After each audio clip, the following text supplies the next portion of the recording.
warahmatullahi wabarakatuh. Ketemu lagi teman-teman sama saya di modul yang ke-8. Sekarang kita ketemu di topik yang kedua. Masih dengan suara saya yang lumayan masih serak-serak ya teman-teman. Semoga teman-teman bisa memahami apa yang saya sampaikan ya. Nah, langsung teman-teman minggu ini gitu ya di topik kedua ini setelah topik pertama kita membahas tentang struktur paragraf dan juga cara membuat paragraf nih teman-teman, kita langsung, semakin besar lagi, kita ke tulisan. Jadi teman-teman tulisan itu ada macam-macam jenisnya.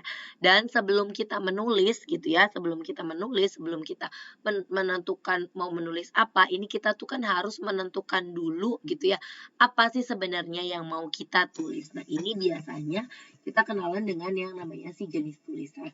Nah teman-teman, sebelum kita ke jenis tulisan, jadi tulisan dan karangan itu kan mirip ya, 11 sama ya. Nah, teman-teman ada nih teman-teman. Jadi si karangan, si tulisan ini punya sifat. Apa aja sih sifatnya itu? Sifatnya itu ada yang non ilmiah, ada semi ilmiah dan ada yang ilmiah. Jadi sebelum kita menulis nih teman-teman, kita harus menentukan dulu kita mau menulis tulisan, mau menuliskan karangan yang seperti apa? Yang non ilmiah, semi ilmiah atau yang ilmiah. Apa sih sebenarnya itu gitu ya. Nah, ini teman-teman.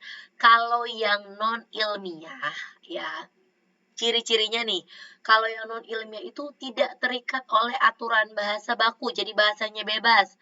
Kemudian strukturnya tidak baku, walaupun tetap sistematis. Jadi strukturnya nggak baku gitu ya, tapi tetap sistematis dalam artian tetap berkesinambungan antara kalimat yang pertama dengan kalimat selanjutnya. Kemudian non faktual atau rekaan atau subjektif. Jadi rekaan bisa dikatakan berdasarkan ada daya imajinasi yang digunakannya karena dia non ilmiah. Subjektif, jadi misalnya tulisan saya ya memang tulisan saya banget gitu ya. Kemudian biasanya dia berbentuk narasi, deskripsi atau campuran karena non ilmiah menggunakan daya hayal. Jadi bentuknya narasi, deskripsi dan campuran. Nah, di sini contohnya ada cerita pendek, anekdot dan juga puisi ya. Jadi tidak ilmiah, sangat tidak logis bisa dibilang seperti itu. Nah, kita juga kenal ada yang namanya semi ilmiah.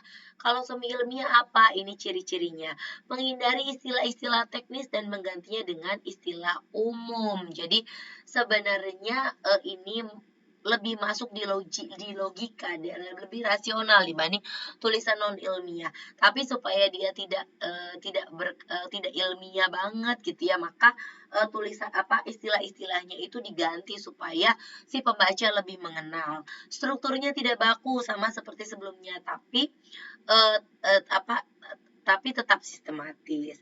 Nah, pengamatan bersifat faktual, bersifat campuran objektif dan juga subjektif. Nah, kalau ini memasukkan faktanya.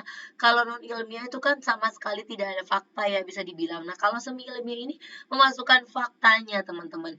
Dan tulisannya itu ada berdasarkan sudut pandang saya dan berdasarkan sudut pandang orang lain karena ada objektif dan juga subjektif teman-teman. Nah, biasanya ini dalam bentuk tulisan eksposisi, persuasi, dan deskripsi atau campuran. Contohnya apa? Berita yang kita bacakan itu sebuah fakta. Ada opini atau ada juga artikel ya. Nah, terus kalau yang kalau ilmiah itu gitu ya. Kalau ilmiah tuh yang kayak gimana? Kalau ilmiah sumbernya jelas, dia faktual. Sifatnya objektif, tidak subjektif, bukan berdasarkan perseorangan. Dia menggunakan bahasa yang sangat-sangat baku gitu ya. Terikat aturan ya. Terikat aturan yang terkait di dalam si bidang yang mau disampaikannya berdasarkan itu. Terus strukturnya baku. Nah, biasanya ini bentuknya dalam karangan argumentasi ya. Jadi contohnya ada makalah, ada skripsi, tesis, disertasi itu adalah yang ilmiah, teman-teman. Nah, jadi setelah teman-teman menentukan sifat tulisan, sifat karangan apa yang mau teman tulis, baru teman-teman mulai masuk ke yang ini nih, mulai masuk ke jenis karangannya. Ada karangan eksposisi, ada karangan argumentasi, ada juga karangan persuasi, ada karangan narasi, ada karangan deskripsi. Kalau eksposisi itu menjelaskan, jadi bentuk tulisannya itu menjelaskan, ada hal yang mau dijelaskan di dalam karangan eksposisi.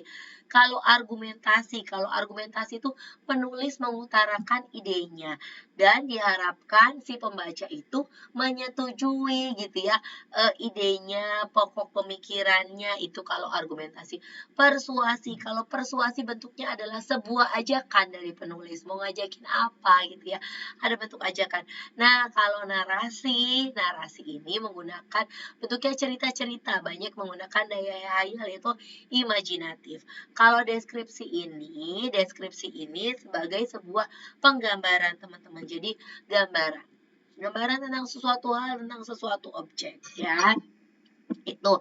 Jadi teman-teman, sebelum teman-teman membuat tulisan, membuat karangan, alangkah sangat lebih baiknya teman-teman menentukan dulu sifat karangan yang mau teman-teman tulis, mau nulis apa nih?